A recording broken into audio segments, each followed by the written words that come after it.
And let me say one thing to the white people in the audience. Now, you know, Bobby has been saying for a long time, we will not fight racism with racism. We refuse to stoop to the level of a racist to hate somebody because of the color of his skin. Well, that's fine. But I see a lot of white people walking around and say, oh, good.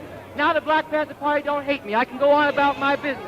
That's a cop-out. And if you act like that, the Black Panther Party will hate you. Not because you're white, but because you ain't taking care of business to organize other people.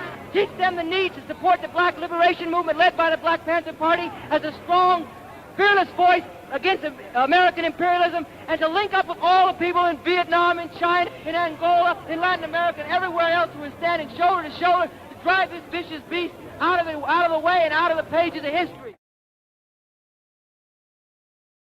And some people say, yeah, well, okay, but how do we know that you won't be like others before you? How do we know you and your party won't be like the other groups that have come along in this country and others? How do we know that you won't sell out and revolution won't be betrayed, either before it even happens or after it, when you just try to turn it into your own thing for your own benefit? Well, I'll say this first of all. I myself, speaking for myself personally, have been fighting this system politically for 15 years. I've been a revolutionary for 12 and a conscious communist for 10 or more, and I got no intention of being or doing anything else as long as I'm alive and for as long as I can contribute to the struggle, and they're going to have to kill me to stop me from doing that, and we're going to fight to see that that doesn't happen either. It's not just a question that we have revolutionary determination. We've fought to get to the point where we are, to develop the revolutionary line that we have, to have the grasp and application of the revolutionary theory that we have, and there's going to be many sharp struggles to safeguard, to protect, defend that, and to apply and enrich and deepen in the process of leading not just thousands but ultimately millions of people. And finally, I'm going to put it back to you in answering this question.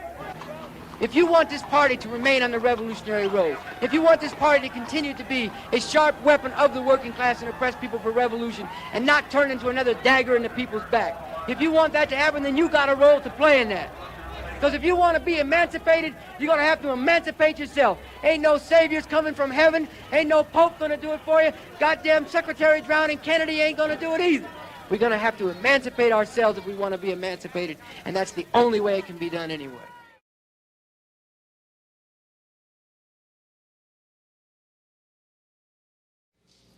So for capitalism and every system based on exploitation and oppression, the only kinds of ideas it can produce and the kinds of ideas it promotes as the ruling ideas are, not surprisingly, ideas that justify all this exploitation and oppression, that teach people that this is the natural order of things, and that encourage people to try to become big dogs in this dog-eat-dog world.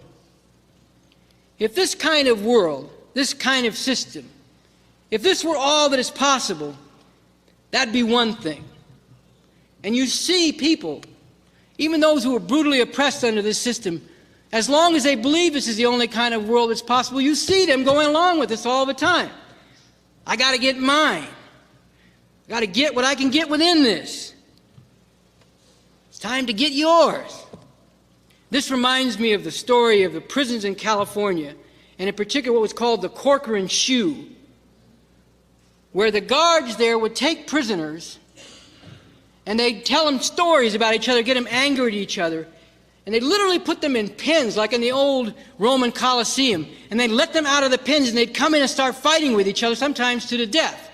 And the guards would be standing above watching all this, laughing and betting on the outcome, and if it got out of hand, they'd shoot one or more of the prisoners. This was a whole scandal that finally broke into the open in the California prisons. Well, if you just look from inside that, here you are, and the door opens, and you run out in this arena, and you start throwing hands and everything else you can with the other person who's there, you might say, I'm a bad motherfucker. I'm handling this situation. But if you back the camera up a little bit, and look at the larger picture, what's happening? You're being handled. You're being put in this horrible situation by these people standing above you, laughing, betting, and ready to kill you if they see it in their interest. And that's a miniature picture, a microcosm, as they say, of what the world is like today and the way that people get caught up in going along with this. You hear these people say, you know, I'm on this corner selling my product. I'm regulating the corner. You ain't regulating shit.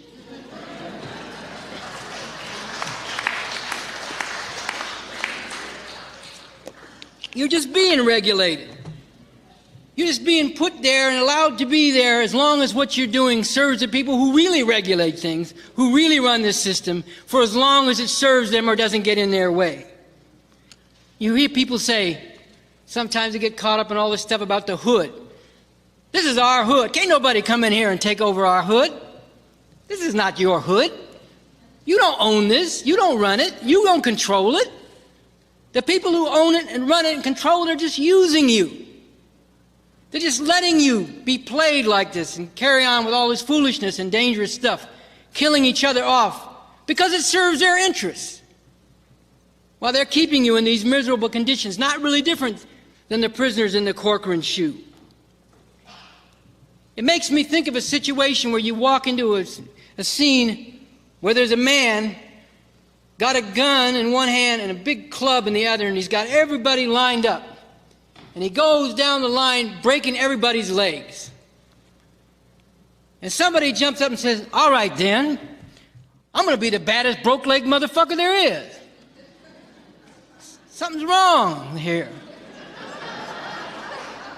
What we need to be doing is saying, hey, that man's breaking everybody's legs. Let's get together and stop that motherfucker from breaking everybody's legs.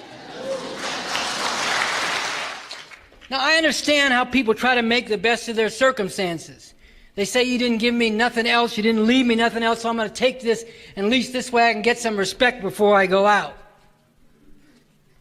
So we can understand this.